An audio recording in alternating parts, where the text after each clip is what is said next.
I'm Miss Kate, and I'm the director at Dance Etc. Series 5, 6, 7, 8. Is it? What brought me into the dance world? To be honest, it's all I've known. I was 3 years old, I think, when I started my first baby ballet class. Everyone always said, oh, she's gonna have her name in lights one day, and yeah, studio lights.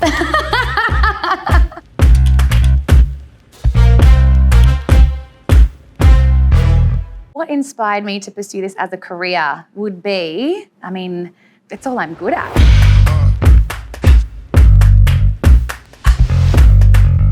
I love kids. I love not just the technical elements of dance and teaching dance, but I'm really passionate about dance as an industry and dance as a business, making sure that everything is organised and professional.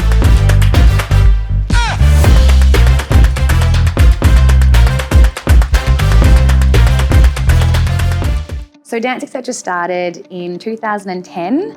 I had just returned back to Perth after living in Canada with my husband, who is Canadian, and I lived out there for a year, and I was teaching in dance schools over there, and I was performing, and everything was going great, and I was really finding my feet, and then overnight he gets a job in Perth and we moved back. I just didn't really see myself working for other dance schools. I didn't really want to teach for anybody. I just wanted to learn the things that I'd learned on the other side of the world and bring a little bit of that back to Perth. It seemed like there was really limited innovation in the Perth dance industry, and I just wanted to shake that up a little bit. So Dance Etc. was formed.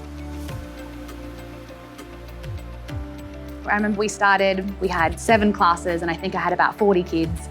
By the end of that first term, we had waiting lists for classes that didn't exist, and I was struggling to find extra space. By the end of the second year, I think we had about 180 students.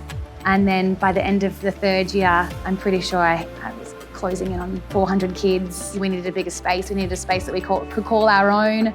After 5 years there, we finally moved into this beautiful space, and we outgrew this one in about 6 months. But we're here, and we're looking for a bigger place. We'd love to keep growing. We just find that we've just got so many kids that love to dance, and we don't want anyone to miss out. And we have literally waiting lists. Some of our waiting lists have got 70 kids on one waiting list for one 45-minute class. You asked me how my day starts as a director here, but it starts at home with an early wake-up call from my son. As long as they're sorted, my kids are sorted, then I can come here and I can just get what needs to be done here done.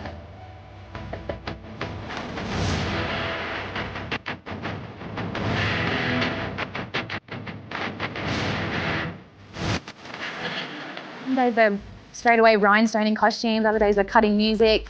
The phone's always going off the hook. You usually open your emails and there's like 150 emails to answer on a day-to-day basis.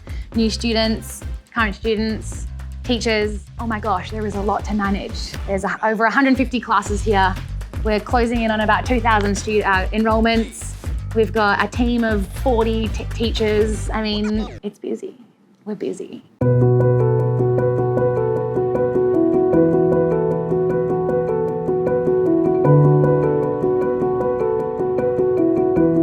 There's lots of challenges in the dance industry. The dance industry is unregulated, for starters. There is the struggle and the stigma of people thinking that this, dance teachers is like a hobby or something that you do just for fun, and it's not a viable career, which is something that I'm trying to change. As an employer, I try as much as I can to, create jobs. We've got people that work here that work part-time, full-time. Our casual staff, I try and give them as many hours as possible. I'm not giving them a 45-minute shift like some studios do. I aim to give them, 3 to 5 hour long shifts.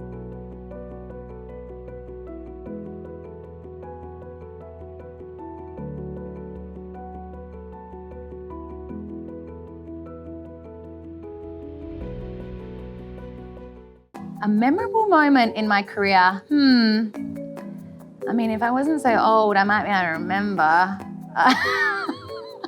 My memory is fading on me. I think owning Dance Etc. for 14 years now. I mean, over that time, there's just been some, awesome memories. I think we make memories every day. How's that? How do I juggle that work-life balance? Like a circus clown.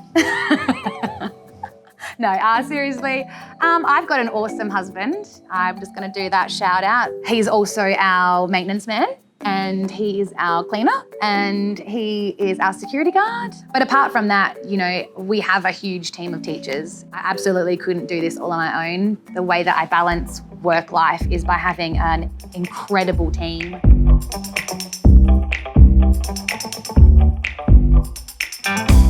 Advice for someone that wants to be a studio owner, let's start with that.